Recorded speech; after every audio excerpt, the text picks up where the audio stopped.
Eso sí que es un metaverso, ¿no? Ya pues qué suerte. ¡Qué suerte! Oye.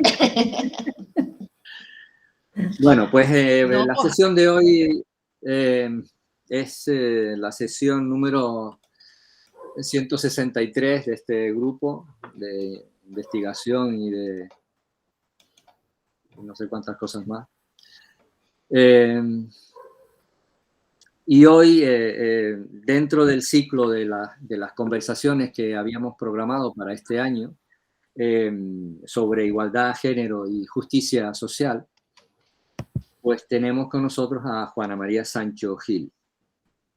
Juana María es ahora catedrática emérita de la Universidad de Barcelona y ha sido, uno de sus campos de especialización ha sido las tecnologías, pero no solo son las tecnologías, sino también el profesorado, el tema del currículum, la evaluación, la innovación educativa. Yo de sus libros quiero nombrar algunos que tienen para mí una especial resonancia o simplemente porque son con lo que voy a mencionar da una idea de cuál es el espectro de trabajos de los que se ha venido ocupando, no todos evidentemente, sino. Recuerdo uno de los primeros libros para enseñar, no basta con saber la asignatura, una frase que hemos repetido hasta la saciedad cuando trabajamos con profesorado y que todavía sigue costando entender, lamentablemente, en algunos sectores. Entre pasillos y clases, el estudio de un centro de bachillerato, si no recuerdo mal. Cómo aprenden los docentes. La fugacidad de las políticas y la inercia de las prácticas, también es otro de los títulos. Hazlo tú mismo y en colaboración. O caminos y derivas para otra investigación educativa y social. La lista, evidentemente, es bastante más prolija y larga, pero yo solamente quería con esto ilustrar que cómo de la amplitud de las preocupaciones de las que se ha venido ocupando Juana y que han centrado y han ampliado la perspectiva de la investigación en el campo del currículum y la didáctica en nuestro país. Buena conocedora de la política educativa y curricular en nuestro país y también Cataluña. Realmente lo que justifica su presencia aquí es una larga y hermosa amistad que hemos compartido durante todos estos años. Y yo no me quiero prolongar nada más, simplemente darle la palabra a Juana y darle las gracias de antemano por generosamente a estar con nosotros esta tarde. Bueno, muchísimas gracias, Javier, muchas gracias a todo el grupo. Bueno, para mí siempre es una oportunidad estas sesiones de intercambio de pensamiento, siempre son una oportunidad para seguir preguntándome, para seguir pensando, para seguir cuestionando, porque, bueno, yo hace muchos años descubrí que no puedes enseñar si no estás dispuesta a aprender. Y yo una cosa que sí que me mantiene desde siempre y a lo mejor por eso, pues, después de tantísimos años, porque mira que llevo años, en el mundo de la educación, pues sigo apasionada, o sea, y el otro día lo hablaba con alguien y decía, bueno, yo si tuviera que volver a elegir a qué dedicarme, pues volvería a dedicarme a la educación. Entonces, bueno, pues siempre es un placer. Además, la sesión 163, me siento muy honorada, ¿no?, de que sea. Bueno, entonces yo voy a compartir la pantalla porque no es que haya preparado a ver, ¿dónde está esto? Aquí una presentación así muy tal. ¿Se ve la pantalla? Sí, Juana. Comparte. Bueno, cuando me dijo Javier, pues bueno, queremos una sesión sobre la investigación justa en educación. Y yo, que soy siempre soy muy preguntona, siempre estoy preguntando, ¿no? O sea, ya de pequeña me decían, pero ¿tú por qué preguntas siempre? Digo, porque es que no sé, o sea, yo pregunto porque no sé, o sea, los que ya lo saben todo, pues no preguntan, pero yo no lo sé. Entonces, claro, Una investigación justa, bueno, a mí me produjo como una especie de boom, de explosión. Digo, ¡ah! ¿Qué es una investigación justa, no?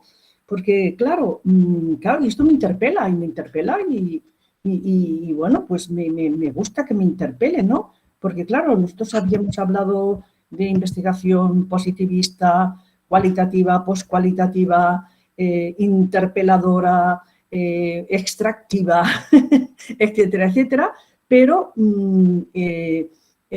investigación justa no. Digo, bueno, pues yo lo primero que voy a hacer es preguntarles a los colegas, o sea, dialogar un poquito con ellos, ¿qué entienden ellos por investigación justa? O sea, ¿qué entendéis por investigación justa? Me gustaría un poco saberlo, porque claro, yo he empezado a mirar y claro, si voy a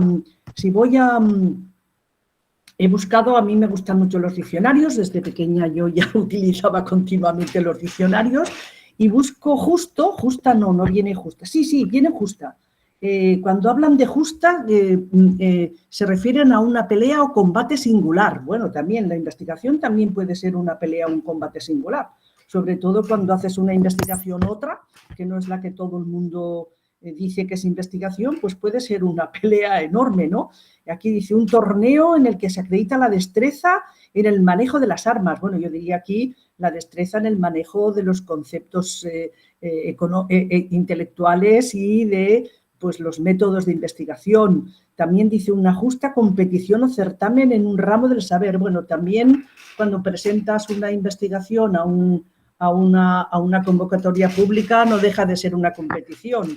Y de manera justa, como es debido, todo salió justo como quería. Bueno, pues cuando hacemos una investigación, hacemos un proyecto de investigación, lo presentamos, resulta que nos lo seleccionan y luego lo llevamos a la práctica con bastante, bueno, bastante bien, pues eso también es una justa. Pero fijaros la cantidad de referentes que hay para lo que es justo, ¿no? Que se obra con justicia y razón. Claro, a mí aquí me empiezan una serie de preguntas. ¿Qué es la justicia y la razón? ¿Solo hay una o depende de quién hable, tiene una idea de la justicia? Arreglado a la justicia y la razón, lo mismo, que vive según la ley de Dios. Yo me pregunto, ¿de qué Dios? Porque hay un montón. Según quien diga que es Dios, pues será una ley u otra. Que es exacto, que no tiene número, peso o medida, ni más ni menos. ¡Wow! Qué investigación más fantástica, ¿no? Ni más ni menos. Bueno, aquí todo, yo le he dado vueltas y vueltas y vueltas. En inglés son un poquito más, yo también comparo mucho con inglés porque a veces me dan ideas que bueno, diferentes lenguas te dan diferentes perspectivas. Aquí, o sea, que no tiene prejuicios, o sea, una investigación justa sería que no tiene prejuicios. Eso me gusta, no partimos de juicios previos, ¿no? No partimos de juicios previos, sino que vamos a mí me gusta más decir que a mí me gusta más tener postjuicios que prejuicios, porque el prejuicio ya no me deja mirar más allá de lo que ya sé, ¿no? También me gusta porque dice es algo amplio, largo, amplio, una cosa justa que no, y otra que dice no es ni excelente ni pobre, es moderado, es tolerantemente bueno. Digo, hombre, pues esto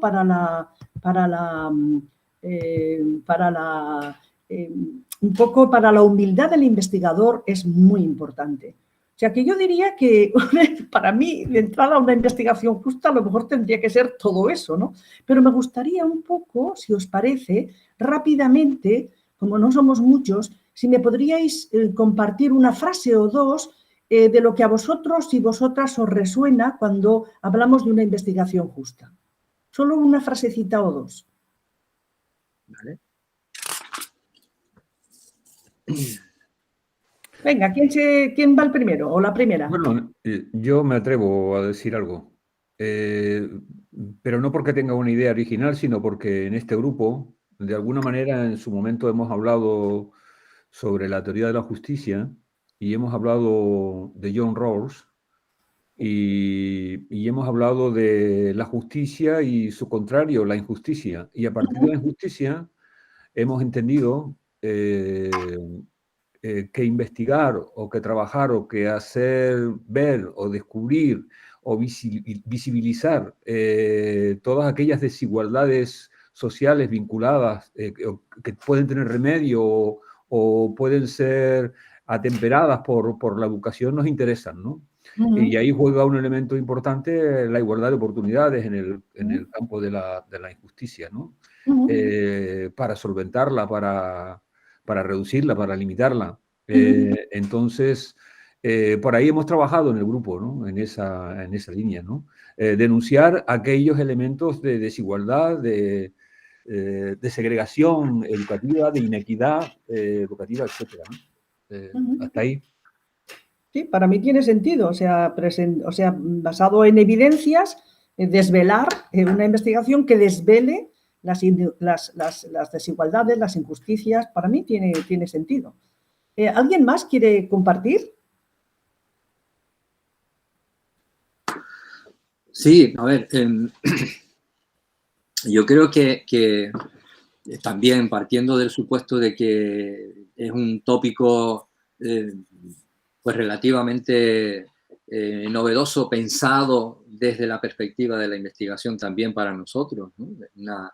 Una reflexión que no está ni mucho menos elaborada, pero sí es verdad que nosotros creo que esto lo venimos diciendo desde hace algún tiempo, que no es lo mismo la investigación sobre que la investigación en educación. Es decir, no es lo mismo la investigación que se hace sobre el fenómeno educativo, sobre la realidad educativa, acerca de lo que las personas, los sujetos, los procesos, las políticas dicen de la educación. Y otra cosa es la educación que nos lleva directamente al campo a trabajar con los destinatarios, con los actores de los procesos educativos, sean políticos, sean docentes, sean estudiantes, sean familias, etc. Yo creo que una mezcla de esa con esto no quiere decir que no se puede hacer sino investigación sobre o investigación con, pero a mí me da la impresión, yo tengo la impresión de que se aproxima más a la idea de lo justo, es decir, de lo equitativo, de lo comprometido, de lo honesto, ¿no? Como dicen aquí, de lo decente, ¿no? Aquella investigación que parte, que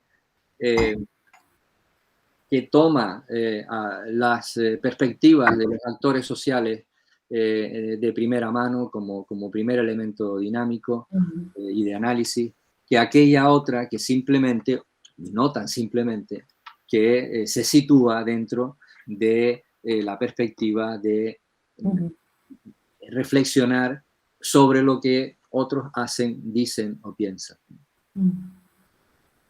Muy bien, también me resuena, o sea, y conecta mucho con con mi historia y con lo que voy a hablar, o sea, que con ese entramado de lo que consideramos que es una investigación pues justa, investigadora, o sea, realmente, una investigación realmente educativa.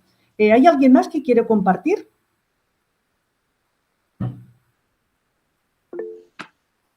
Juan. Juanjo, adelante. Sí, Pues, Juan, adelante.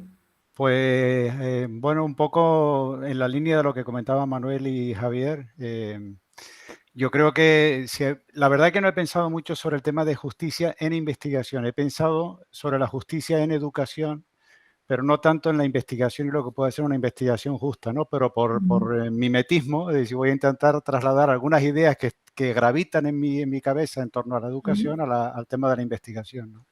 Entonces, se me ocurre que podemos hablar de justicia en investigación en función de los objetivos de esa investigación. Y ahí, evidentemente, para mí una justicia en investigación sería aquella que persiga progresos en lo que podríamos denominar la justicia social, es decir, todo lo que tiene que ver con la justicia distributiva, con el reconocimiento, con todo lo que tenga que ver con, de alguna manera, conseguir repartir bienestar entre la población. Por lo tanto, una investigación que pudiéramos entender justa y que mereciera la pena sería una que se orientara en ese sentido, ¿no?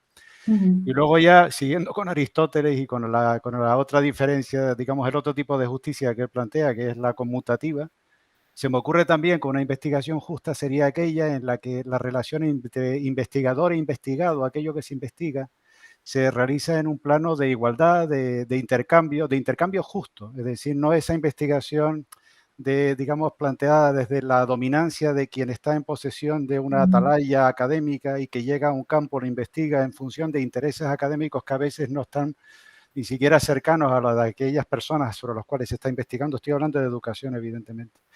Pues un poco una investigación que sea en ese sentido más igualitaria, más participativa en la línea de la investigación-acción, se me ocurre, ¿no? Y poco más, ya te digo que no tengo la cosa muy elaborada, Juan.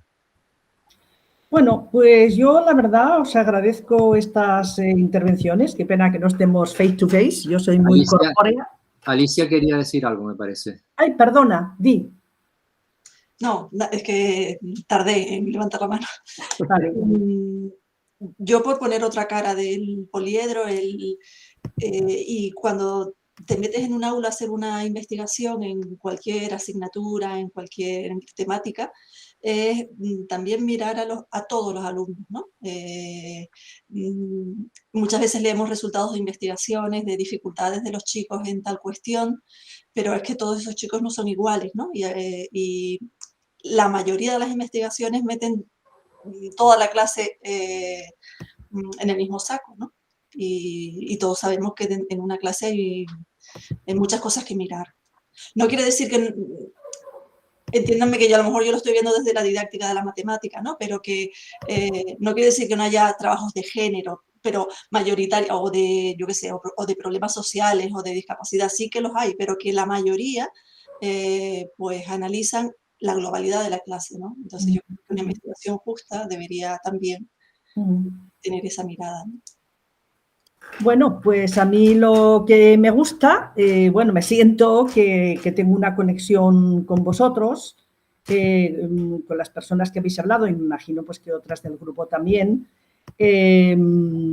porque, bueno, yo empecé así a investigar. Entonces, yo lo que he pensado es que lo que voy a hacer es compartir con vosotros y vosotras pues investigaciones que han sido para mí como eventos, ¿no? Como momentos de descubrimiento, de que me han hecho girar, que me han hecho pensar, que me han hecho cambiar y que están muy vinculados con eso, con la idea de hacer una investigación educativa, o sea, educativa en el sentido de John Eliot, por ejemplo, que decía que una investigación educativa era la que educaba, la que posibilitaba seguir aprendiendo, no solo al investigador, sino también a las personas con las que se investigaba. Y aquí empezamos nosotros el sentido este que decía Javier.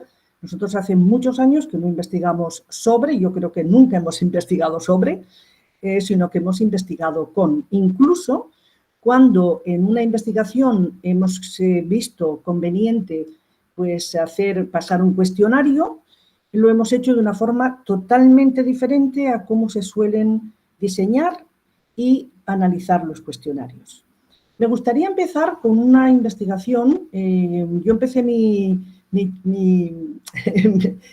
tarea investigadora, mi carrera o mi trayectoria investigadora con Fernando Hernández cuando estábamos en la universidad, porque pertenecíamos a un grupo que nos inquietaba mucho, que yo hice primero un magisterio y luego psicología, y en psicología no existían personas que vivían en unos contextos determinados. Existían casi objetos o como máximo sujetos, pero estos sujetos no tenían ni cuerpo, ni cultura, ni sexo, ni emociones, ¿no? Eran pues eso, objetos. Y nosotros decíamos siempre, pero por Dios, ¿cómo es posible que no se hable de las particularidades de las personas? Lo que decía Alicia, no somos todos iguales, aunque estemos todos en una clase, no todos hemos desayunado lo mismo, no todos tenemos no todos hemos nacido de la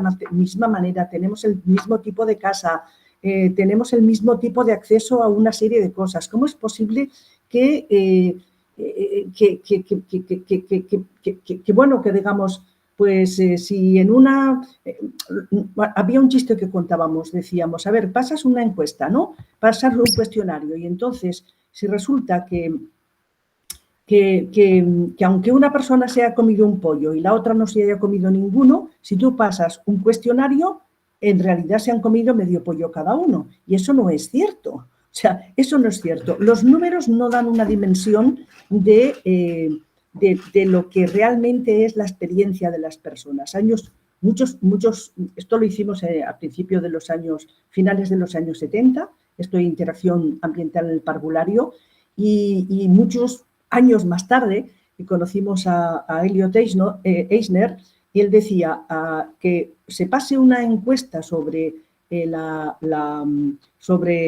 personas sin trabajo, las personas desempleadas, no te dice en ningún momento cómo viven el desempleo las personas. Te dice el número de personas que están desempleadas, pero en el campo de la educación eso no es lo que nos interesa. Nos interesa también cómo lo viven. O sea, cómo les afecta emocionalmente, afectivamente, desde el punto de vista del aprendizaje. Entonces, eran todas estas preguntas que nos bullían y no sabíamos muy bien cómo contestar. Tuvimos la gran suerte de que, bueno, yo ya había terminado psicología, había vuelto a la escuela porque quería ser psicóloga educativa, no quería hacer ni clínica, yo quería trabajar en la escuela. Y entonces el ICE abrió una convocatoria de proyectos de investigación y presentamos este proyecto que a partir de una perspectiva que nos interpeló mucho, que es la psicología ecológica de Baker en Estados Unidos, fue la primera vez que vimos que se estudiaban los sujetos en su contexto. O sea, estas personas seguían a chicos en sus contextos, como sus producciones, sus intercambios, etc. Y entonces propusimos hacer una investigación. En aquel momento ya había escuelas aquí en Cataluña que trabajaban, sobre todo en las escuelas de párvulos, trabajaban por rincones, trabajaban por ambientes de aprendizaje y otras escuelas eran más tradicionales, ¿no? La cartilla, las libretas, etcétera, etcétera. Y entonces sí nos ocurrió hacer una investigación observando los desplazamientos ambientales y, por tanto, las interacciones de los chicos y de las chicas, los niños y de las niñas, con sus contextos de enseñanza. Y mira, vamos a ver la diferencia que había entre un contexto muy reglado, muy situado, que el profesor, las sillas, todo el mundo sentado y tal, y un ambiente mucho más abierto que el niño o la niña podía transitar por los ambientes que quería, etcétera, etcétera. Fue una investigación para aquella época totalmente, bueno, que no tenía nada que ver con lo que se estaba haciendo. O sea, hicimos observación flotante, es decir, nosotros entrábamos a las clases con sin preguntas previas, hacíamos un mapa de la clase e íbamos viendo los desplazamientos de los niños, hablando con ellos, con los maestros, etcétera, etcétera, e hicimos este libro de interacción ambiental en el parvulario, ¿no? Que era una cosa, ya os digo, completamente diferente. Entonces, claro, esto nos permitió discutir una serie de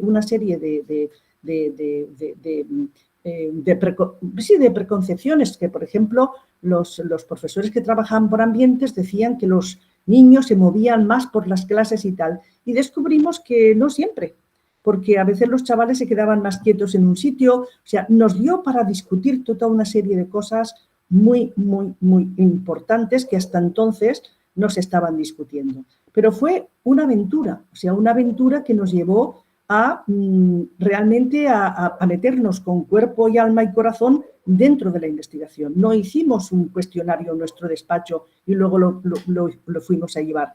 Nos metimos en la clase, hablamos con los profesores, hablamos con los alumnos, tuvimos que observar, etcétera, etcétera. Entonces, claro, esta fue la primera investigación que nosotros hicimos, digamos, como investigadores y que, bueno, marcaba un poco de diferencia, porque en aquella época las investigaciones que se hacían, fijaros, estoy hablando de finales de los años 70, todas eran de cuestionario.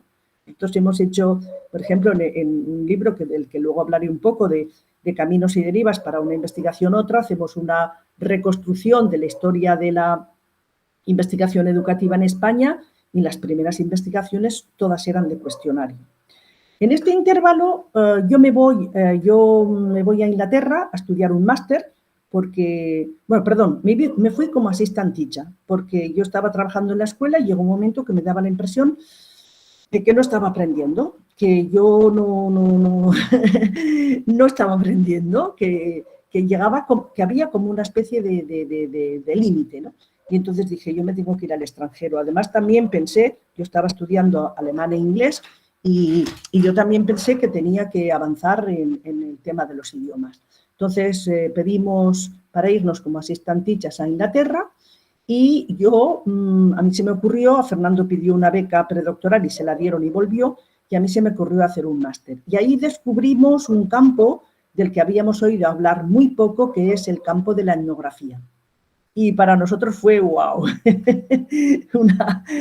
Decíamos, claro, podemos entender las culturas, podemos entenderlas. Pero a mí me inquietaba una cosa mucho de la etnografía y me sigue inquietando en esto de la investigación justa. Yo una cosa que me sigue inquietando y que sigo, bueno, le prometí a un editor de la revista Etnografía de Educación que escribiera un artículo sobre ese tema y no lo he escrito todavía. Demasiadas cosas, ¿no? Y es que normalmente la etnografía casi siempre estudia poblaciones vulnerables.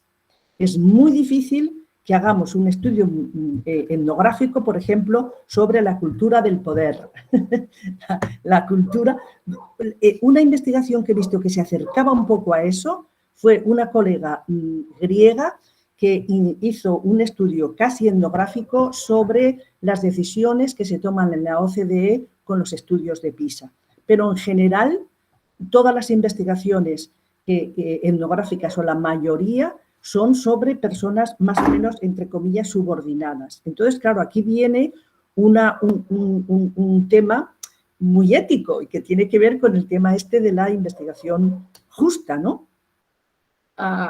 Yo voy a estudiar al otro, pero ¿yo quién soy para decir lo que yo quiera del otro? Entonces, aquí me encontré en esta investigación, me encontré con una situación, yo os lo digo, estas cosas yo personalmente muchas las he hecho intuitivamente por este deseo, por esta inquietud que tenemos de que no repetir las mismas cosas, sino si cometemos errores que sean otros que nos permitan aprender.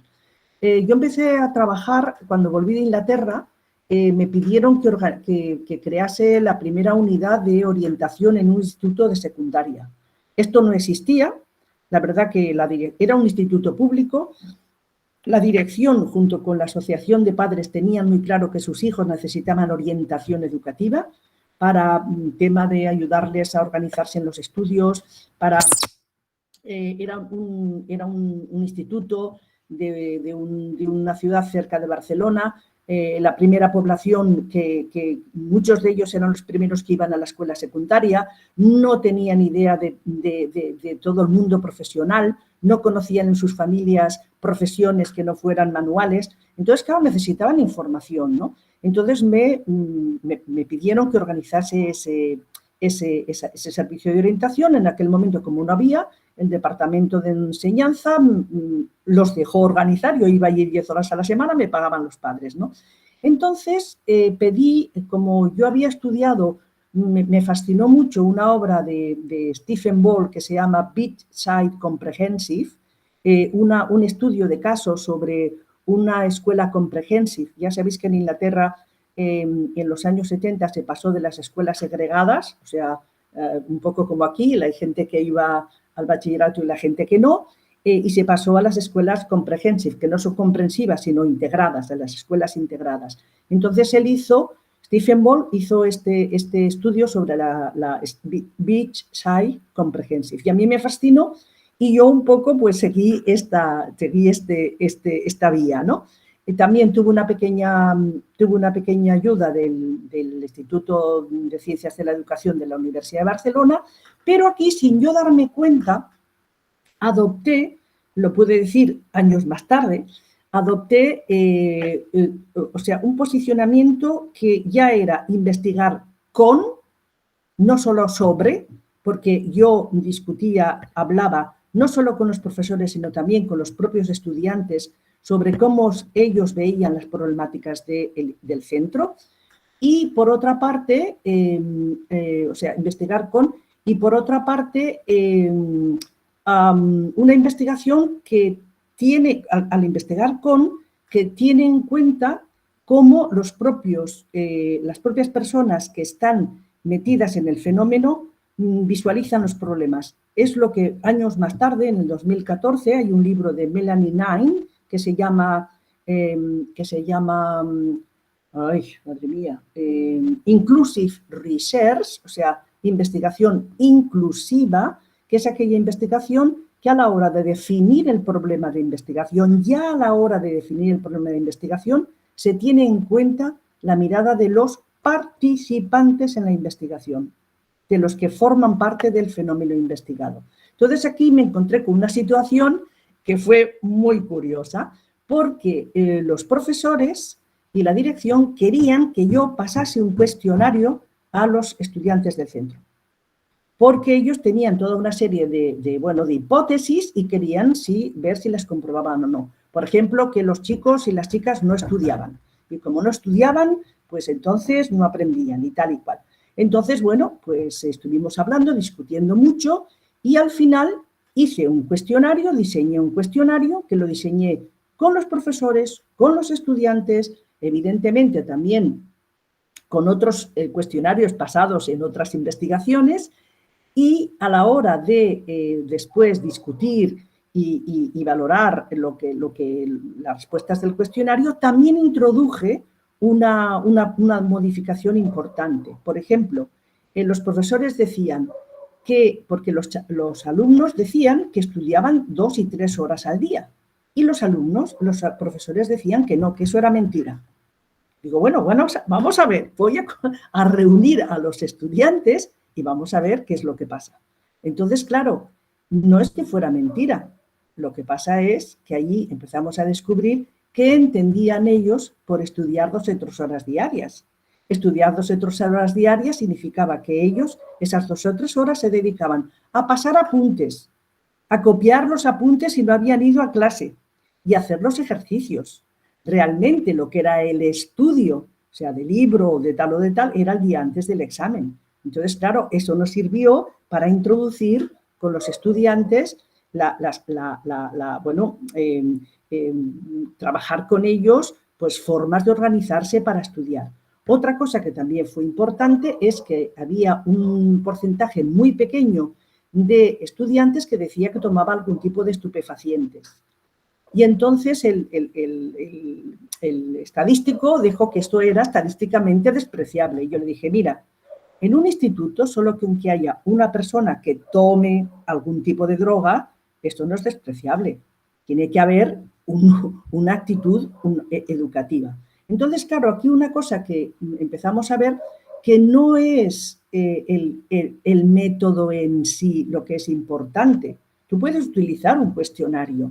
Es el cómo lo aplicas, cómo lo construyes y cómo lo interpretas. Y para mí esto es lo que convertiría lo que haría de este cuestionario importante para una investigación educativa o una investigación justa o una investigación que nos permita ver e ir más allá de lo que vemos en estos momentos. Estos fueron un poco los prolegómenos. En aquella época yo no podía poner nombre a muchas cosas, lo que pasa es que luego lo vas desarrollando y lo vas situando. No sé si queréis hacer algún comentario aquí o sigo un poco con algunas de las investigaciones que hemos ido haciendo.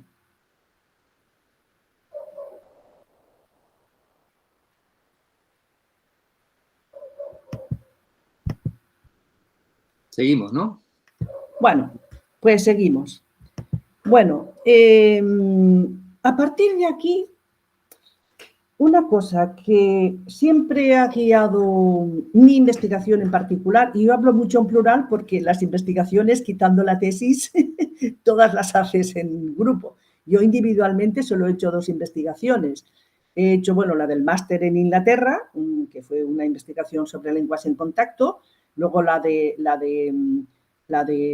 esta de entre pasillos y clases, que fue una etnografía del centro donde yo trabajaba, y luego el tema de la tesis doctoral, que publiqué, parte la publiqué en Los profesores y el currículum y parte la publiqué Para enseñar no basta con saber la asignatura. Todas las demás investigaciones, evidentemente, las he hecho en equipo y la mayoría de ellas las he hecho con Fernando Hernández, que nos conocimos en la universidad y afortunadamente seguimos haciendo investigaciones juntos. O sea que, entonces, sí que me gustaría hablar de una, bueno, entre Los profesores y el currículum está más vinculada a la primera investigación que he comentado, a la de Entre pasillos y clases, pero sobre todo aquí una cosa que introduje es que el currículum no es un papel que alguien escribe y que otro pone en la práctica. Aquí aprendí con Rob Walker que el currículum es lo que sucede entre cada profesor y su alumno y cada uno de los estudiantes. Entonces, claro, eso te lleva a vislumbrar el currículum como un conjunto de momentos y situaciones que van desde la prescripción que hace un organismo, en nuestro país el organismo que prescribe es el ministerio, hasta lo que sucede en la clase entre un profesor y cada uno de sus alumnos. Claro, esto me abrió una cantidad de miradas impresionantes, o sea, todo lo que es, pues,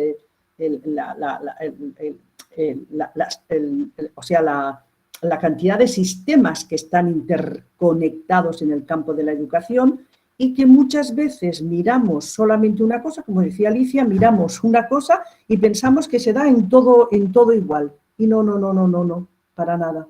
Desde lo que sale, o sea, desde lo que sale ya digo, del ministerio a lo que luego aterriza en el aula, va un camino enorme, que luego lo conectaré con esta investigación que hicimos de cómo 25 años de investigación, de políticas de introducción de informática en el currículum o del ordenador en el currículum se habían convertido, no habían transformado prácticamente la práctica de los centros, ¿no?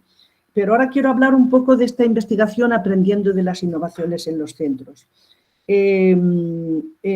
Una cosa que sucede a menudo en nuestro contexto es que se valora muy poco el saber que elabora el profesorado en su práctica diaria.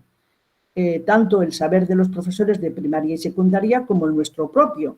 El nuestro, como tenemos una parte de nuestro trabajo dedicada a la investigación, pues a veces sí que la convertimos en investigación y la hacemos evidente, como por ejemplo en este proyecto de DIY, hazlo tú mismo y en colaboración, nosotros investigamos nuestra propia práctica, entonces tenemos más posibilidades de elaborar ese conocimiento no solamente como práctica, sino también como pensamiento, como elaboración de pensamiento. Pero en general el pensamiento del profesorado, el saber pedagógico, y eso a mí me parece que es un fallo de nuestro sistema de investigación, se recoge muy pocas veces. Entonces, en esta de aprendiendo de las innovaciones de los centros, cuando empezó en los años 90, cuando empezaron a hacerse relacionado con la ley, la LOCSE, que transformó de alguna manera, las escuelas se hicieron comprehensive, integradas, ¿no? Ya no se separaban los chicos y las chicas a los 16 años, muchos institutos empezaron a introducir estas innovaciones antes de que la ley se pusiera en marcha. Pero nadie estaba recogiendo lo que estaban haciendo los institutos. Entonces nosotros presentamos al CIDE una investigación en la que nosotros conocíamos 3 centros aquí en Cataluña que estaban introduciendo innovaciones muy potentes, muy sistémicas y que nadie las estaba recogiendo. Entonces hablamos con ellos y con ellos realizamos 3 estudios de caso en profundidad en los que fuimos reconstruyendo. No fue una investigación en la acción propiamente dicha, porque nosotros nosotros solo documentamos su proceso, o sea, porque ellos ya tenían el proceso en marcha. Entonces nosotros fuimos documentando su proceso y trabajamos con los profesores, con la dirección de los centros, con los chicos, con observaciones, etcétera, etcétera, etcétera.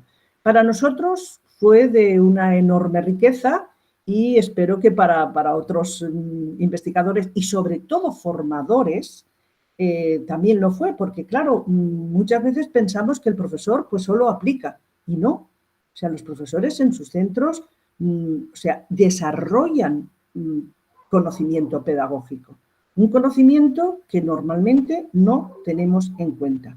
Y muchas veces cuando nosotros, los que encima formamos profesores, tenemos más en cuenta lo que dicen personas que nunca han entrado en un aula que el saber producido por personas que están dentro del aula. Entonces, claro, también eso es una dimensión de que no es justo de alguna manera que no se tenga en cuenta ese conocimiento. Con lo cual, bueno, para nosotros es muy importante promover más investigaciones mediante las cuales podamos reconstruir con los propios profesores, el propio profesorado, reconstruir el saber pedagógico que van elaborando.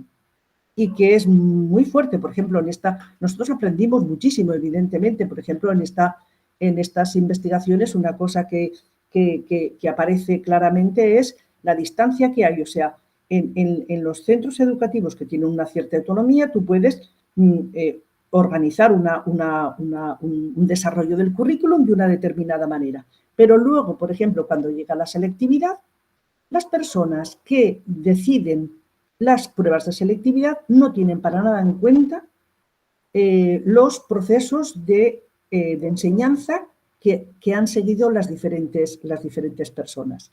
Y como nos enseñó ya hace muchos años, por ejemplo, John Elliott en esta investigación que hicieron con Lawrence Estenhouse hicieron en 112 escuelas una investigación en la acción para transformar el currículum de las ciencias sociales, para la enseñanza de las ciencias sociales. Por ejemplo, en una clase, un profesor les puso a sus alumnos una pregunta. ¿Qué es un insecticida selectivo? Entonces, el 80% de los estudiantes no supo contestar qué es un insecticida selectivo, no se sabía la definición. Entonces, el investigador que estaba trabajando con ellos les propuso, ¿por qué no cambiamos la pregunta? Ponemos un problema. Si tú tienes en tu jardín una planta y esa planta tú consideras que es una planta maligna y entonces tú quieres que esa planta se erradique, ¿cómo podrás actuar sobre esa planta? El 80% de los chavales y chavalas contestaron utilizando un insecticida selectivo.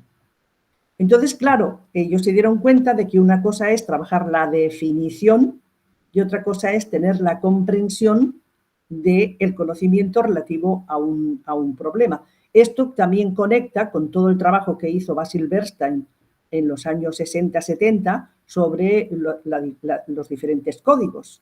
Entonces, hay las clases sociales que tienen más éxito en los exámenes en el sistema educativo son los que tienen códigos más elaborados. O sea, que eso nos lleva otra vez a una amplitud de miras. O sea, lo increíble de estas investigaciones es que cada una de ellas te lleva a un horizonte, bueno, que es el universo.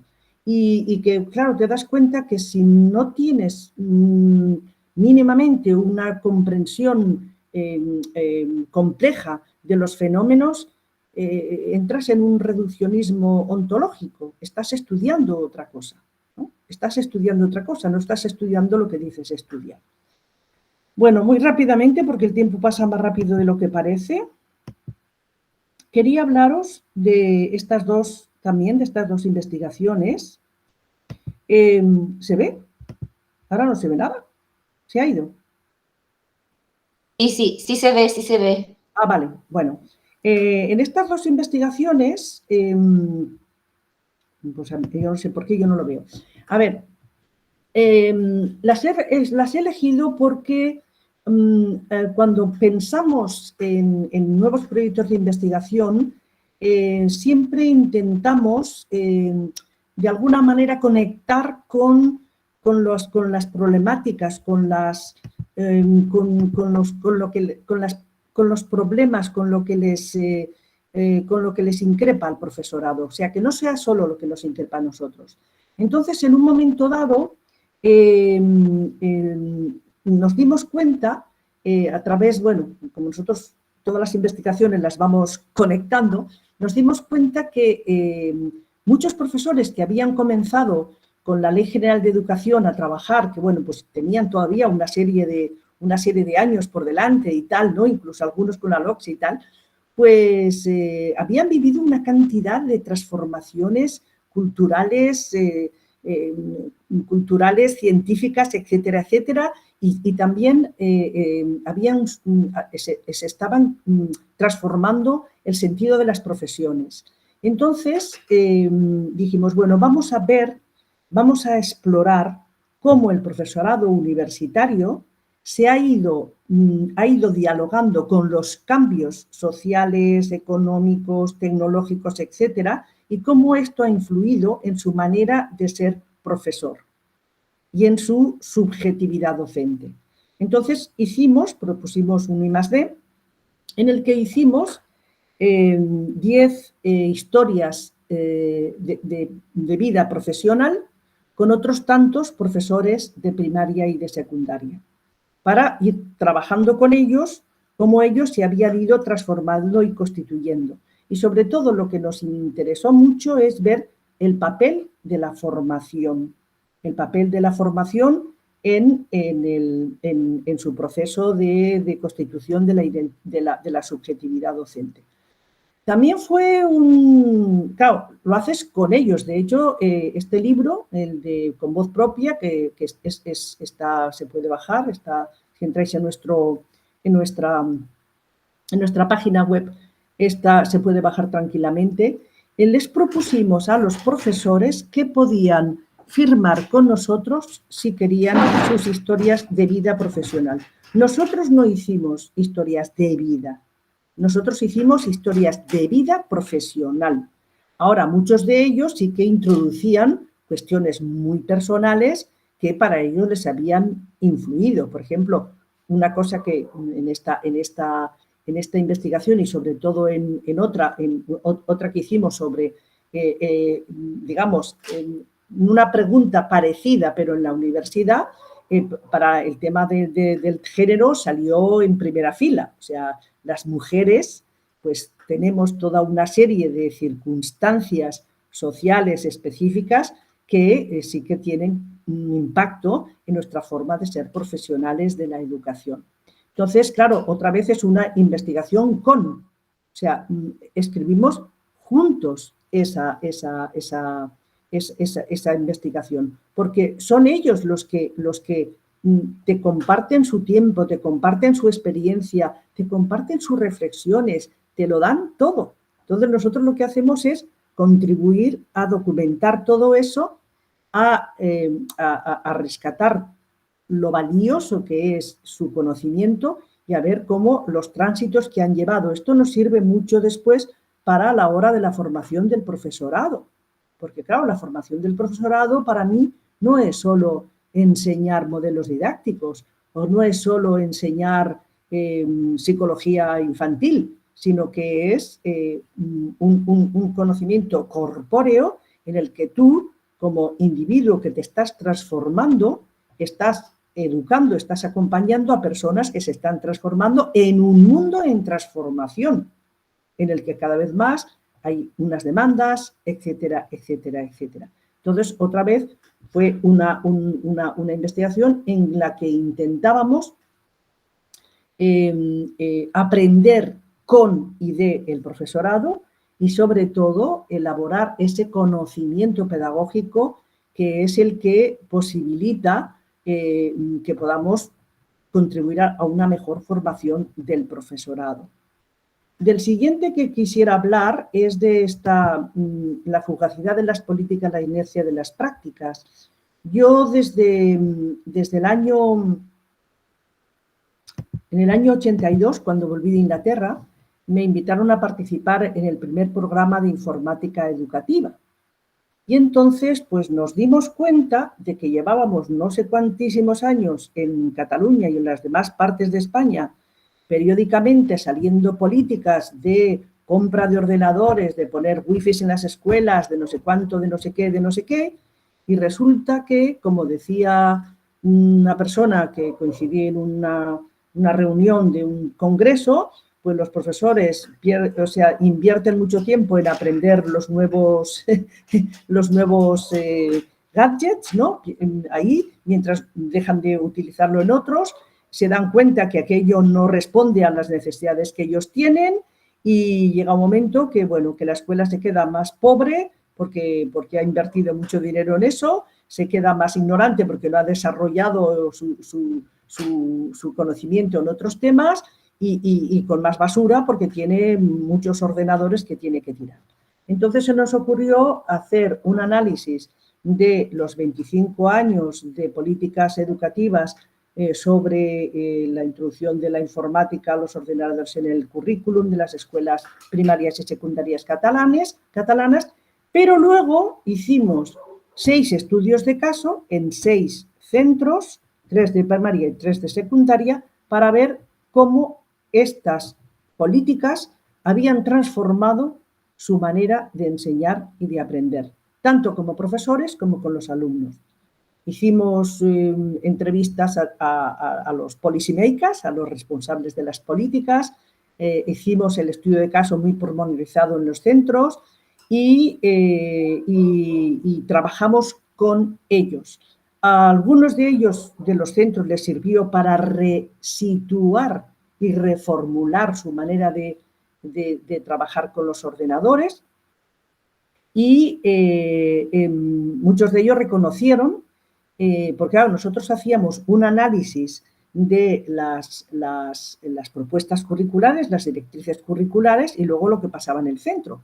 Y nos dábamos cuenta de que, según las directrices curriculares, los centros tienen más autonomía de la que ellos mismos pueden, de alguna manera, gestionar. Por ejemplo, en el currículum te dicen, hay que dar 5 horas de matemáticas a la semana, pero en ningún momento te dicen, las matemáticas han de ser lunes, miércoles y viernes de tal hora a tal hora. Tú las puedes organizar como a ti te parezca más adecuado. O no te dicen en un momento dado que tú no puedas hacer estudiar un tema en el que converjan diferentes miradas de las diferentes disciplinas. Pero claro, lo que decían los centros y los propios profesores, que claro, la organización del centro también es para que el profesorado pues, se encuentre más a gusto, se encuentre mejor, etc. Entonces van saliendo toda una serie de derivas que claro, nosotros las dejamos ahí, las dejamos abiertas, las discutimos, ¿no? Las llevamos a otros lugares, pero bueno, nosotros somos investigadores, no somos ni vamos a transformar el mundo, ni los vamos a salvar. Para nosotros, con ser esto, investigar con nunca ofender de alguna manera a los profesores, no ponerlos como que son... yo qué sé, los culpables. No. Nosotros estudiamos el sistema educativo como un sistema complejo, lleno de derivas, en los que cada uno tiene una responsabilidad. Bueno, muy rápido ya, porque es que yo creo que he elegido demasiadas cosas. Muy rápido quería hablar de esta otra que hicimos, esta otra investigación que hicimos sobre los profesores universitarios también ante los cambios. Aquí éramos un grupo más grande, hicimos 24 historias de vida. Fue muy interesante este proyecto porque la primera vez que lo enviamos nos lo rechazaron porque decían que nos vinieron a decir que cómo podíamos hacer investigación sobre los profesores universitarios. O sea, que nosotros podemos investigar sobre otros, pero sobre nosotros no. O sea, ¿no? Esto es importante para una investigación justa. Es muy importante. O sea, yo puedo investigar sobre un profesor de primaria, puedo investigar sobre un profesor de secundaria, pero sobre nosotros no. Entonces, claro, aquí fue y claro, aquí tuvimos también que tener mucha está también, este libro también se puede bajar, y te da mucha idea de los problemas que tiene hoy la universidad. Y del tema de cómo nos constituimos como profesores, ¿no? tuvimos que tener mucho cuidado, por ejemplo, personas que habían tenido pues, problemas de acoso, sobre todo algunas mujeres, de envidias, de tal, ¿no? Y entonces, claro, nos pidieron, por favor, quiero ser absolutamente anónima, no quiero, o anónimo, no quiero que nadie pueda vislumbrar quién soy, pero lo quiero decir, porque estas cosas son importantes, ¿no? Otros que no, o sea, la mayoría firmaron con nosotros las historias porque realmente dan mucho, ofrecen mucho conocimiento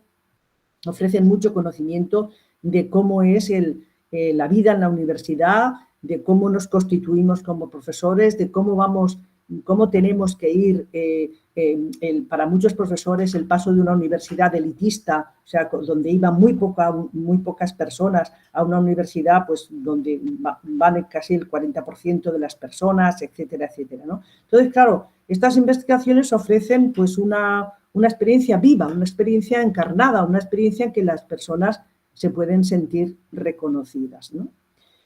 Y paso a la siguiente, que es esta investigación de Maestro Salvairén, que viene de que nos llegaban cada vez más cuestiones de personas que trabajan con nosotros, que conocíamos y tal, que la formación inicial del profesorado de primaria, sobre todo, que no funciona, que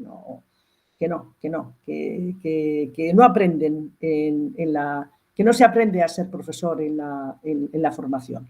Entonces hicimos un estudio en el que estuvimos trabajando cómo se aprende a ser profesor entre la formación inicial y los primeros 5 años de carrera, los primeros 5 años de trabajo. Y ahí, claro, empezamos a descubrir que a ser profesor se aprende sobre todo en la escuela y que hay una desvinculación enorme entre las facultades de formación del profesorado y las escuelas. No hay sistemas de tutorización, de introducción, de seguimiento, y claro que se necesitaría establecer programas institucionales en los que la formación del profesorado, los centros de formación del profesorado estuvieron más involucrados en las escuelas. Por ejemplo, en Estados Unidos hay muchas universidades que tienen convenios con los sistemas educativos y los propios profesores de la universidad pasan semestres metidos dentro de una escuela, enseñando en un aula o con algún profesor, siguiendo a los profesores, etc. Entonces, todo esto, la idea es desvelarlo. En esta idea decir, cuidado, si queremos mejorar la educación, pues la educación la tenemos que hacer de otra manera y sobre todo tenemos que formar al profesorado de otra manera. Yo hace ya muchos años que escribí un artículo y después otro. ¿Quién forma a los formadores? O sea, ¿quién nos forma a nosotros? O sea, hay muchísimos cursos de formación del profesorado de primaria y secundaria y muchísimo menos de formación del profesorado universitario. Bueno, muy rápidamente también hemos trabajado con temas de lo que podemos hablar de la interseccionalidad, cómo las problemáticas que existen en los diferentes lugares no son las mismas según el género, la etnia, la situación, etcétera, etcétera. Y aquí, no sé por qué, parece que no se ve mi presentación, no se ve, ¿verdad? No sé por Sí qué. se ve, sí se ve. Yo no la veo, pero vale. Entonces, aquí nada, hicimos también una investigación sobre las mujeres en la ciencia y la universidad, porque salió una convocatoria pequeña, pero importante, de cómo las mujeres tienen un trayecto en la academia mucho más complicado que los hombres, y esto también lo hicimos a través de historias de vida profesional. Y en un momento en el que aquí en Cataluña, yo no sé si en otros lugares, se hablaba mucho de la inmigración como una cosa negativa, etcétera, etcétera, decimos, pero nosotros conocemos personas inmigrantes que están en la universidad, que son profesionales, que están aportando, que tienen una gran riqueza y salió una convocatoria también pequeña aquí en Cataluña y entonces quisimos hacer 8 trayectorias de éxito de jóvenes inmigrantes. Un poco para decir, cuidado, no es todo negativo. Hay personas que han venido aquí de pequeños, estudian, están en la universidad, son buenos profesionales y lo que hicimos aquí, y un poco para acercar todo esto a la comunidad, es que hicimos 8 vídeos con las personas que participaron aquí, que se pueden ver en la web del proyecto. Hicimos 8 vídeos para que los hombres y las mujeres que participaron en el proyecto les explicaban a los jóvenes, ¿no?, para que los profesores los pudieran utilizar en la escuela, bueno, cómo había sido su trayecto, que no siempre había sido fácil, que habían tenido sus dificultades, pero que, bueno, que habían podido seguir en el sistema educativo y seguir adelante. Y ya termino con las 2 últimas. Ya veis que nosotros siempre vamos conectando con problemáticas que están en la sociedad, con problemáticas que interpelan a profesores, a la sociedad, etcétera. Estamos pendientes siempre y hicimos una investigación en 6 escuelas con casi 50 y tantos chicos y chicas jóvenes de la ESO. Aquí en Cataluña, en la ESO, se hace un tema integrado, se hace como un proyecto de investigación.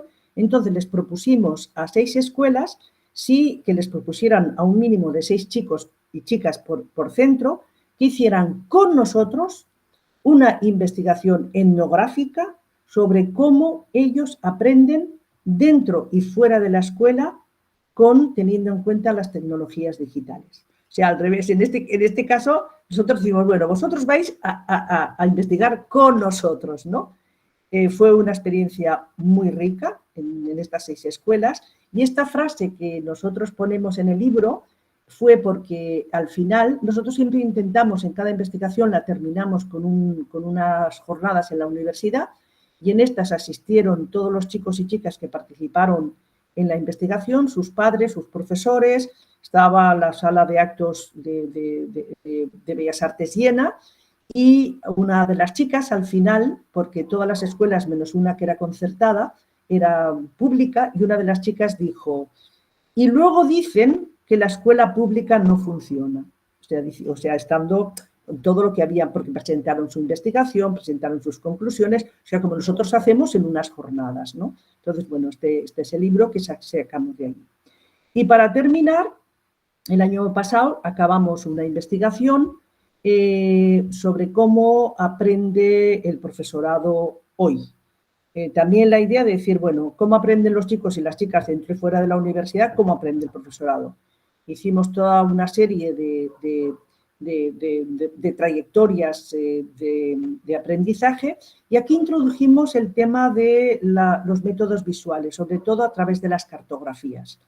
Y fue también, bueno, como nosotros hacemos unas investigaciones de diseño abierto, sabemos la pregunta que denota, pero no sabemos a dónde nos llevará esta pregunta. Por ejemplo, nosotros pensábamos trabajar con una serie de profesores de forma individual, o sea, invitar a profesores individuales y luego juntarlos para hacer talleres, pero resulta que conectamos con una y nos dijo, ay, sí, a mí me interesa mucho, pero yo estoy trabajando con 8 profesores más que nos coordinamos. ¿Lo podríamos hacer juntos? Dijimos, fenomenal.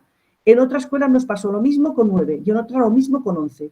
Y entonces, lo que fue interesante de ese proceso es que ellos mismos convirtieron el proceso de investigación también en un proceso de formación.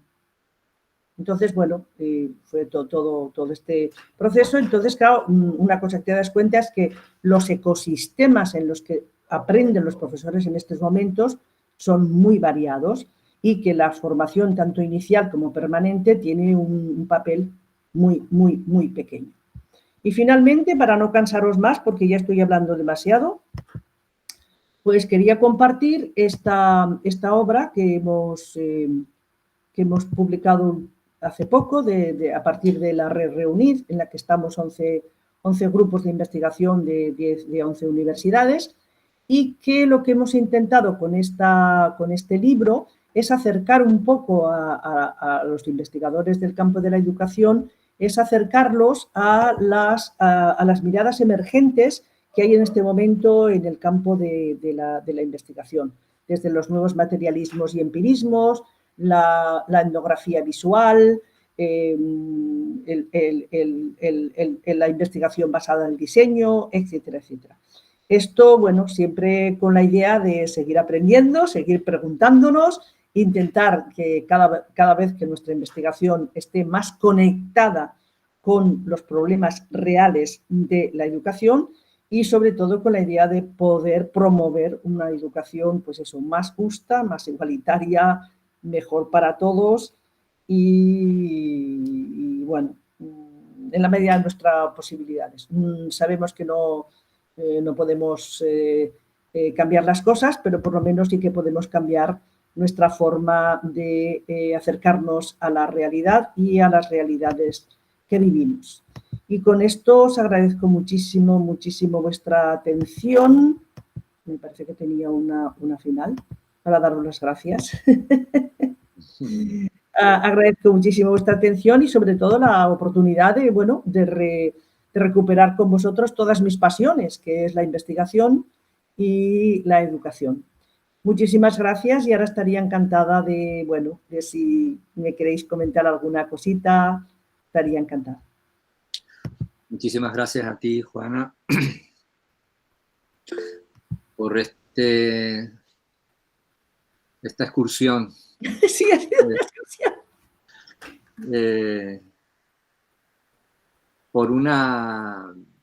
Bueno, es que has recorrido la historia de la educación en nuestro país en los últimos casi 40 años. Los grandes tópicos y los grandes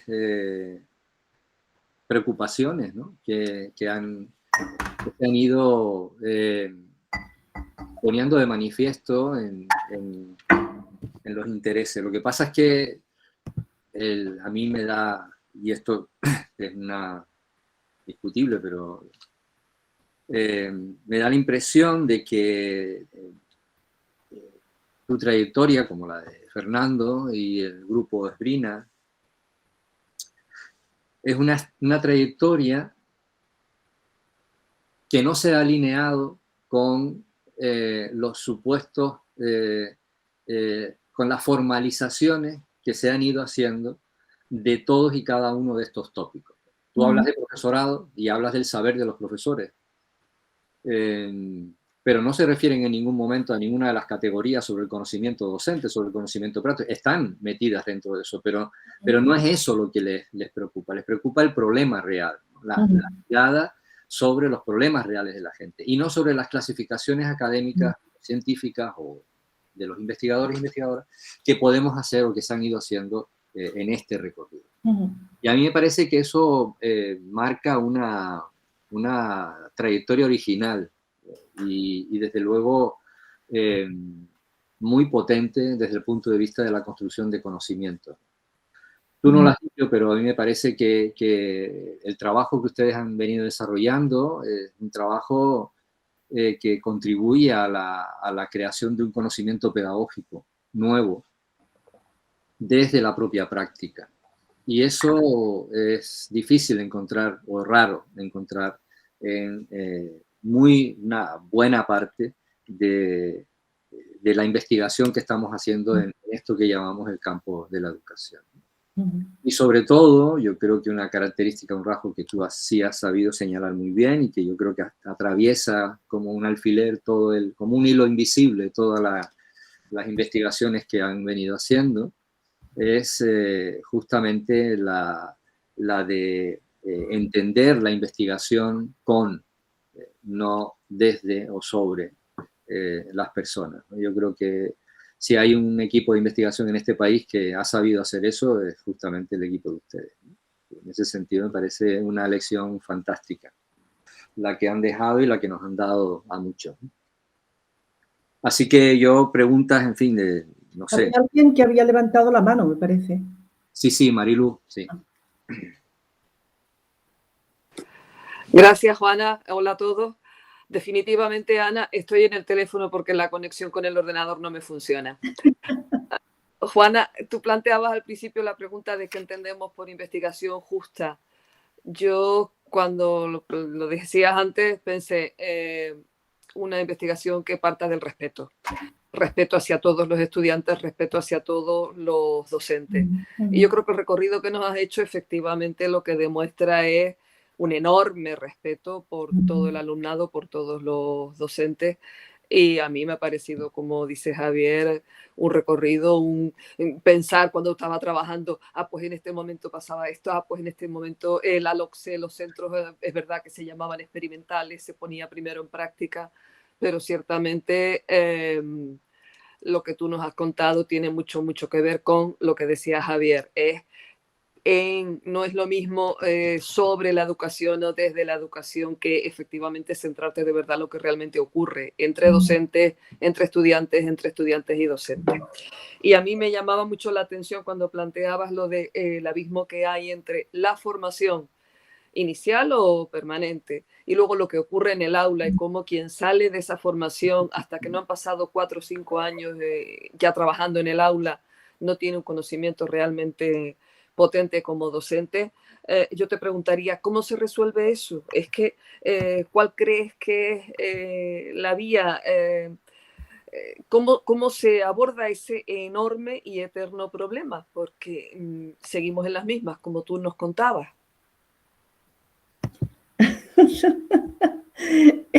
Es una excelente pregunta. Mi problema es que yo siempre tengo más preguntas que respuestas. Pero a mí lo que me gusta, yo te digo lo que me gustaría y lo que yo digo, yo he fracasado. Yo siempre he fracasado. Yo he propuesto, en la medida de lo posible, en la institución en la que trabajo, he propuesto pues, una mayor coordinación entre las facultades de educación y las instituciones educativas. Intentamos promover, y lo acogió muy bien un vicerrector, intentamos hacer un convenio global entre la Universidad de Barcelona y el Departamento de Educación para que nosotros ofrecer como un lugar donde pudiéramos ofrecer asesoría, investigación, no sé qué, no sé, y que los centros pudieran venir a nosotros también para esto. Estuvimos a punto de firmar el convenio, pero dimitieron al director general y ya no se hizo nada, ¿no? Entonces, no lo sé, yo no lo sé. Yo, claro, yo lo que entiendo es que una cosa es por ejemplo, otra vez presentamos, hace muchos años, presentamos al Colegio de Licenciados un proyecto que era de seguimiento de, o sea, los profesores de secundaria que empezaban a trabajar en los centros, nosotros nos ofrecíamos a ofrecerles un servicio de mentoría, ¿no? Que en muchos países hay. No siguió adelante. Todos los intentos que hemos hecho, yo he fracasado, o sea, no lo sé. No sé cómo. Yo lo haría, pero como si no tienes una ayuda institucional. A mí lo que me ha funcionado, esto fue una cosa que me encantó. Un día estaba en mi despacho, antes cuando estábamos todavía arriba en Mundet, habíamos empezado a trabajar nosotros con el tema de la investigación en la acción en la época que empezó la reforma y tal, y de repente vienen a mi puerta y llaman 2 personas. Dice, hola Juana, queríamos que venimos porque queremos hacer una investigación en la acción y queremos que nos ayudes. Lo mejor que me ha pasado en mi vida. Pues sí, les ayudé. Encima tuvimos la suerte, empezamos a trabajar y tuvimos la suerte de que la Universidad Autónoma había sacado una pequeña ayuda para hacer este tipo de cosas y nos dio, bueno, que la pudimos publicar, etcétera, etcétera. Pero fue por iniciativa de una persona que trabajaba en un ciclo pedagógico y una profesora, ¿no? Entonces, nosotros sí que estamos abiertos. Lo que sí hacemos cuando trabajamos con centros es que les decimos que como ellos nos regalan su tiempo, su saber y nosotros lo elaboramos, con ellos siempre, si ellos tienen alguna demanda, nosotros les vamos a responder siempre. Entonces, si nos piden asesoría, si nos piden que contribuyamos, si nos piden, eso nosotros lo hacemos en la medida que el tiempo de nuestra dedicación lo permite. Pero a mí me falta una dimensión institucional, que no sé cómo hacerla. No sé cómo hacerla, yo he fracasado, o sea, no lo sé. Si alguien tiene alguna idea, a mí me encantaría hacerla.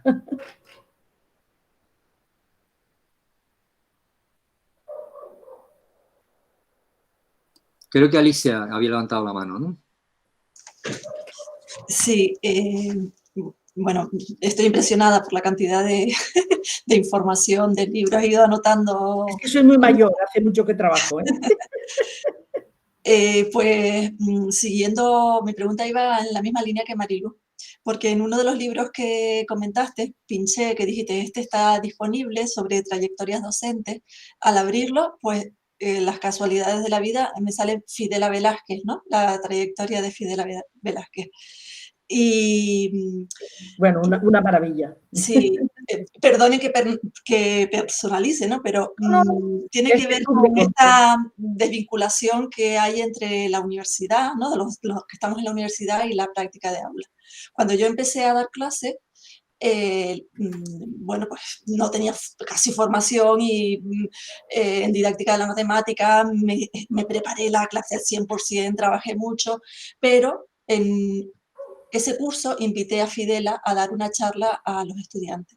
Qué buena idea. Cuando llegó al final del curso, que les hice la evaluación, yo les ponía muchas preguntas, pero entre ellas era cuál era la clase que menos te había gustado y cuál es la clase que más te había gustado. Absolutamente todos los alumnos contestaron que la que más le había gustado era la de Fidela, a pesar de que yo le había dedicado todas mis energías a la preparación, ¿no?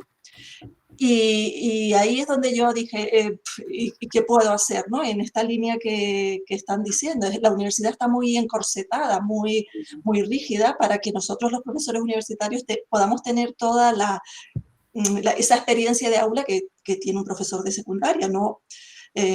Porque vivimos en un mundo paralelo, ¿no? Pero al mismo tiempo tenemos que buscar las conexiones.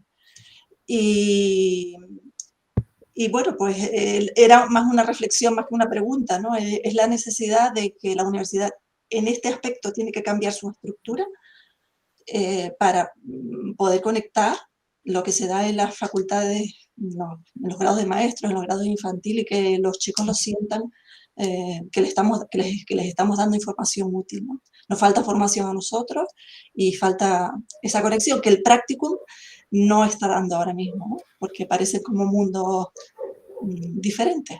Y es una gran oportunidad, pero pienso que se puede mejorar, ¿no? Sí.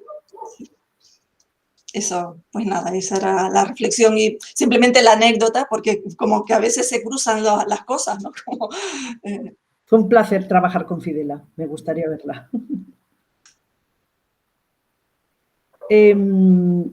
Javier, lo que has comentado, el otro día todavía lo hablamos con Fernando, que no queremos escribir para la academia, queremos escribir para la vida, queremos comunicar con los problemas reales, ¿no? Y a mí me acordaba de una frase que la he intentado buscar, pero no tengo aquí, estoy en otro ordenador, una frase de Sara Ahmed, que habla de que los que llegamos a unas instituciones que no estaban hechas para nosotras, pues tuvimos que inventar otros caminos, ¿no? Y de alguna manera, pues es lo que personalmente yo siempre lo he dicho. Yo, una cosa que descubrí cuando era muy, muy joven es que en esta vida tienes que pagar un peaje, un precio por todo. Entonces yo siempre he decidido pagar el peaje que yo quería, no el que me hacían pagar otros, ¿no?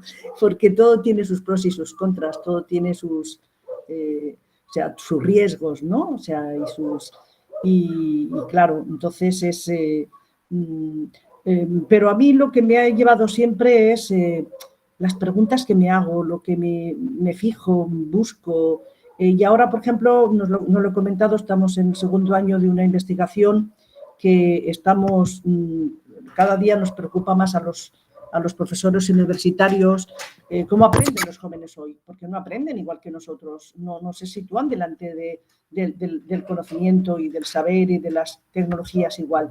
Entonces estamos haciendo 50 trayectorias de aprendizaje con personas entre el País Vasco y nosotros, de jóvenes universitarios, y es fascinante también, o sea, el cómo se articulan, el cómo transitan, y ahora vamos a empezar a hacer grupos de investigación con el profesorado. Y para mí, yo quiero investigar aquello que no sé, aquello que no tengo ni idea, aquello que es que no tengo ni idea. A veces yo evalúo bastantes artículos y a veces leo un artículo y leo el resumen y digo, yo ya sé lo que va a decir, ya sé el resultado, no me apetece leerlo, ¿no? Porque hacemos investigaciones muy previsibles. Entonces, a mí personalmente siempre me ha gustado hacer investigación imprevisible. Porque si ya lo sé, ¿para qué investigo? Mariluz, creo que has levantado la mano. Y Manuel también, ¿no?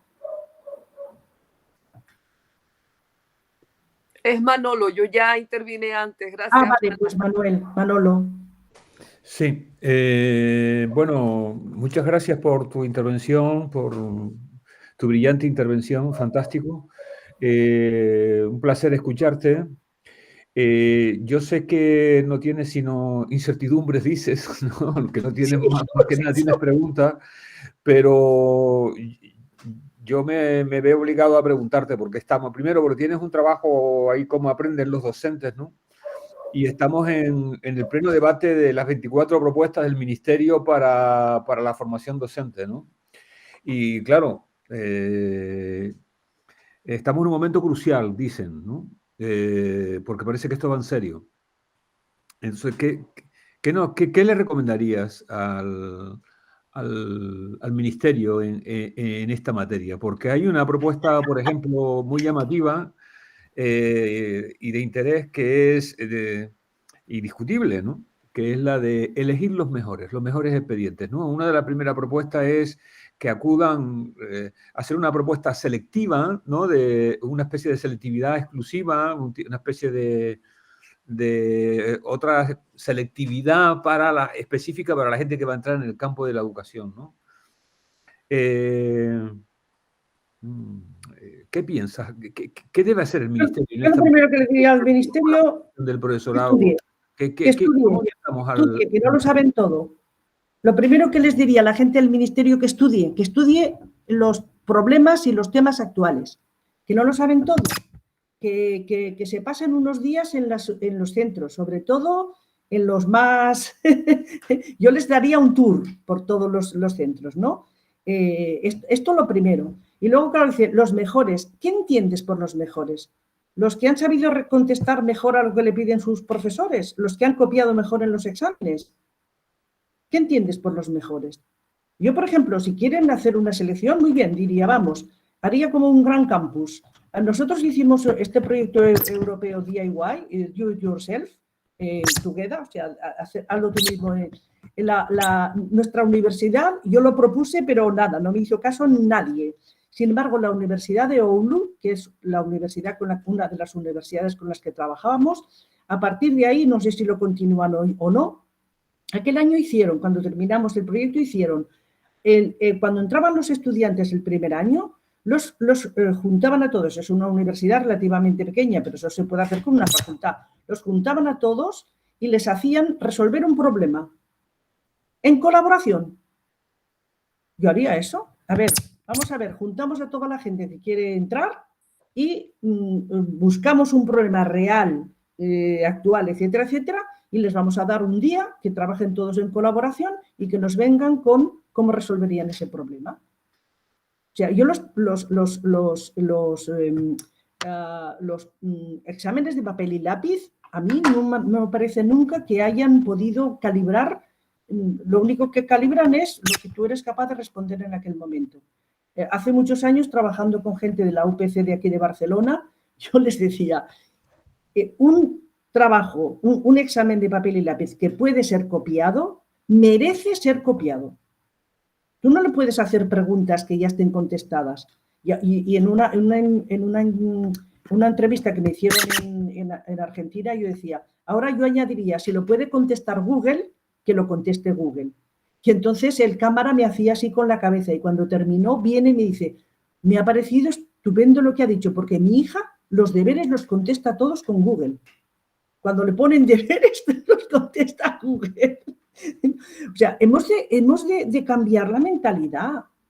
No podemos pensar que sabemos cuando repetimos delante de un papel. En el siglo XXI, que tenemos una enorme cantidad de información, pero nos falta mucho sentido. Entonces, o cambiamos la mentalidad o continuaremos, como decía, o sea, continuaremos haciendo los mismos errores una y otra vez y volveremos a tener los mismos resultados una y otra vez. Yo eso es lo que les diría. Hable con ella, vaya a las escuelas, mírelas y después recoja un grupo de gente que quieren entrar a trabajar, póngales un problema real y a ver cómo lo resuelven. Eso es lo que yo haría, ¿eh?